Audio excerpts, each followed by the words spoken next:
In response to the crash test of the Nissan so-called Hardbody that we tested in our Safer Cars for Africa project, Nissan have said that safety is their top priority. Well, all I can say in relation to this car, that is absolutely not true. And you can see why.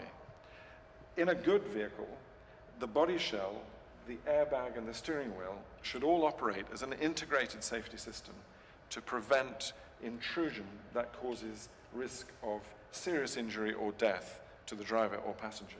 In this car, misnamed the Hardbody, actually the body shell has completely collapsed.